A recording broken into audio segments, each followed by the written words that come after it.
Assalamualaikum warahmatullahi wabarakatuh. Apa kabar semuanya? Semoga semuanya dalam keadaan sehat dan selalu senantiasa dalam lindungan Allah Subhanahu wa taala. Amin amin ya rabbal alamin. Pada mata kuliah Perekonomian Indonesia kali ini, kami dari kelompok 7 yang beranggotakan saya sendiri Dede Ramadhana Mukhtar dan rekan saya Putri Yani Andela akan menjelaskan materi mengenai konsumsi masyarakat dan pengeluaran pemerintah. Di mana indikator materi yang akan kita bahas pada konsumsi masyarakat yaitu ada pengertian konsumsi, tujuan kegiatan konsumsi, ciri-ciri kegiatan konsumsi, faktor tingkat konsumsi masyarakat, teori konsumsi, dan dampak positif dan negatif perilaku konsumsi. Sedangkan pengeluaran pemerintah kita akan membahas tentang teori makro, teori mikro, pengeluaran pemerintah Indonesia, faktor-faktor yang menyebabkan peningkatan pengeluaran pemerintah, dan akibat-akibat dari pengeluaran pemerintah dalam perekonomian. Semua akan kita bahas pada video berikut ini. Kita masuk ke materi yang pertama yaitu konsumsi masyarakat. Menurut P. Glerson 2003, konsumsi adalah titik pangkal atau tujuan akhir dari seluruh kegiatan ekonomi masyarakat. Sedangkan menurut Samuelson Nordaus 2001, konsumsi adalah pengeluaran yang dilakukan guna memenuhi pembelian barang dan jasa untuk mendapatkan kepuasan maupun untuk memenuhi kebutuhan. Orang yang melakukan kegiatan konsumsi dapat disebut juga sebagai seorang konsumen. Baiklah, selanjutnya tujuan kegiatan konsumsi yaitu ada beberapa. Yang pertama, untuk menghabiskan atau mengurangi nilai suatu barang sekaligus. Yang kedua, yaitu mengurangi nilai guna suatu barang dan jasa secara bertahap. Yang ketiga, yaitu pemenuhan kebutuhan jasmani dan rohani. Yang keempat, yaitu memuaskan kebutuhan secara fisik. Yang kelima, mendukung aktivitas produksi. Yang keenam, membantu menyesuaikan rumusan tarif upah minimum untuk pekerja. Dan yang ketujuh, yaitu sebagai titik awal dan akhir kegiatan ekonomi. Selanjutnya kita akan bahas tentang ciri-ciri kegiatan konsumsi, yaitu ada 4. Yang pertama, dilakukan secara langsung. Maksudnya yaitu dilakukan secara langsung dengan tujuan agar bisa memenuhi semua kebutuhan yang dibutuhkan oleh masyarakat. Yang kedua yaitu barang dan jasa digunakan selalu berkurang. Maksudnya yaitu barang dan jasa dari kegiatan konsumsi ini jika digunakan nilai yang dimiliki akan selalu berkurang atau akan habis. Yang ketiga yaitu barang kegiatan konsumsi didapat dari pembelian atau pengorbanan. Maksudnya untuk memakai barang konsumsi terlebih dahulu kita harus mengorbankan sesuatu seperti pembelian barang di toko. Dan yang keempat yaitu memiliki nilai yang bermanfaat. Barang atau produk yang dari kegiatan konsumsi ini memiliki nilai yang sangat bermanfaat dalam memenuhi kebutuhan masyarakat. Selanjutnya kita akan membahas tentang faktor tingkat konsumsi masyarakat.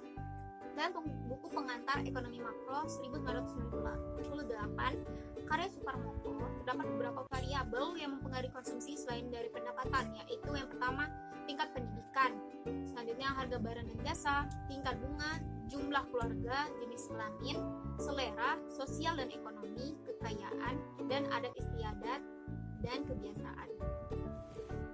Selanjutnya yaitu tentang teori konsumsi. Teori konsumsi menurut Keynes John Maynard Keynes 1930 mengasumsikan yang pertama, saat pendapatan seseorang meningkat, maka semakin tinggi pula tingkat konsumsi dan tabungannya. Yang kedua, rasio konsumsi pada pendapatan atau bisa disebut juga sebagai kecenderungan mengkonsumsi rata-rata turun saat pendapatan meningkat dikarenakan sebagian sisa dari pendapatannya disisihkan untuk ditabung. Yang ketiga, yaitu pendapatan adalah suatu determinasi konsumsi yang penting sementara tingkat bunga tidak begitu diperhatikan. Yang kedua itu teori konsumsi menurut Ernest Engel mengatakan ketika tingkat pendapatan meningkat maka proporsi pendapatan yang akan dihabiskan untuk membeli makanan akan berkurang atau menurun. Selanjutnya teori konsumsi siklus hidup. Teori konsumsi siklus hidup ini merupakan teori yang menjelaskan bahwa kegiatan ekonomi merupakan kegiatan seumur hidup. Selanjutnya teori pendapatan permanen, yaitu teori pendapatan permanen menyatakan bahwa tingkat konsumsi seseorang meningkat memiliki hubungan yang proporsional dengan pendapatan permanen seseorang. Dan yang terakhir itu teori pendapatan relatif, membahas mengenai tingkat konsumsi masyarakat yang dipengaruhi oleh tingkat pendapatan disposable pada masa lalu. Dan yang terakhir saya akan menjelaskan dampak positif dan negatif perilaku konsumsi. Di mana dampak positifnya yang pertama dapat menjaga keberlangsungan siklus ekonomi bagi konsumen dan produsen. Yang kedua, perilaku konsumsi dapat menyebabkan kegiatan ekonomi menjadi lebih maju. Dan yang ketiga yaitu perilaku konsumsi membuat arus perputaran barang serta jasa menjadi lebih cepat sebagai konsekuensi atas tindakan dari konsumsi yang berkelanjutan.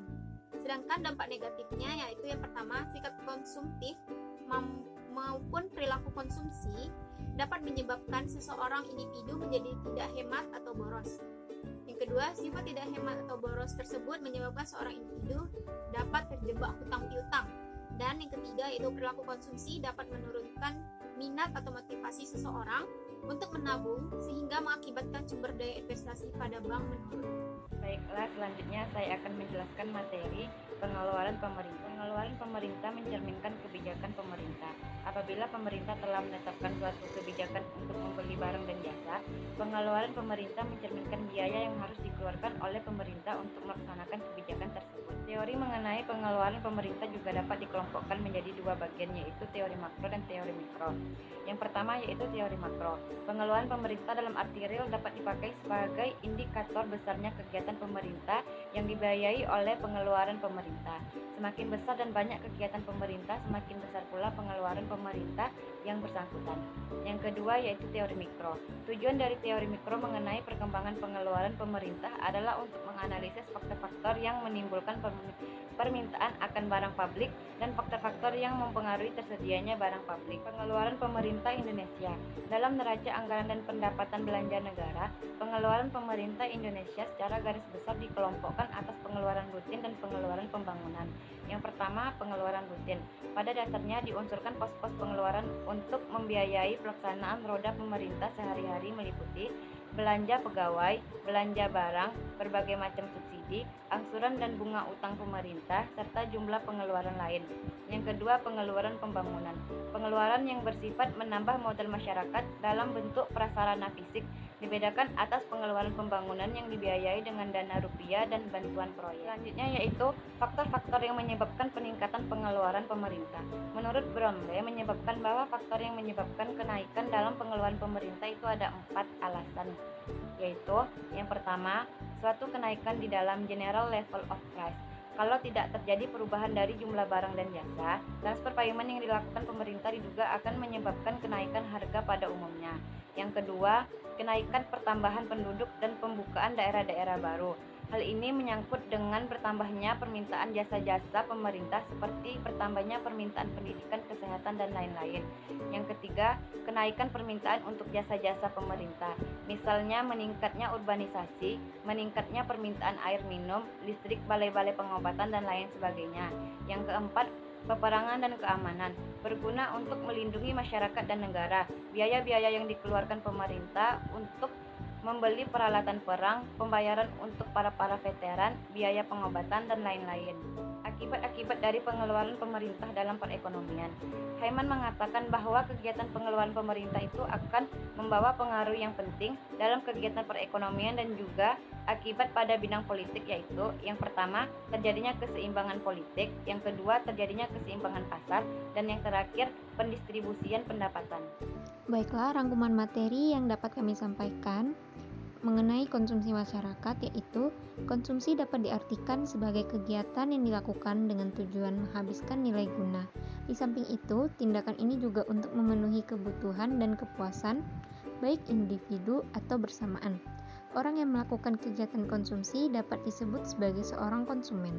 Selain itu, kegiatan konsumsi atau perilaku konsumsi memiliki aspek positif serta negatif jika dilihat melalui bagaimana individu atau rumah tangga mengkonsumsi suatu barang dengan berpegangan pada pedoman motif ekonomi serta prinsipnya. Pengeluaran pemerintah mencerminkan kebijakan pemerintah. Apabila pemerintah telah menetapkan suatu kebijakan untuk membeli barang dan jasa, pengeluaran pemerintah mencerminkan biaya yang harus dikeluarkan oleh pemerintah untuk melaksanakan kebijakan tersebut.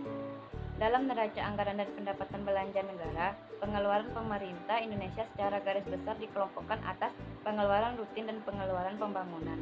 Pada negara-negara yang sedang berkembang, kegiatan-kegiatan pemerintah memang sangat diperlukan dalam mengalokasikan research, terutama pendistribusian pendapatan, melakukan transfer dan dari pemerintah pada masyarakat dan dari masyarakat pada pemerintah. Baiklah, rangkuman materi tadi adalah akhir penjelasan dari kelompok kami. Selanjutnya kami memaparkan soal pertanyaan untuk dijawab oleh teman-teman sekalian. Baiklah, itu tadi penjelasan mengenai konsumsi masyarakat dan pengeluaran pemerintah. Kami akhiri presentasi kami. Apabila ada kesalahan, mohon dimaafkan. Semoga ilmu yang kami paparkan bermanfaat dan mudah dipahami. Kami akhiri. Wassalamualaikum warahmatullahi wabarakatuh. Terima kasih.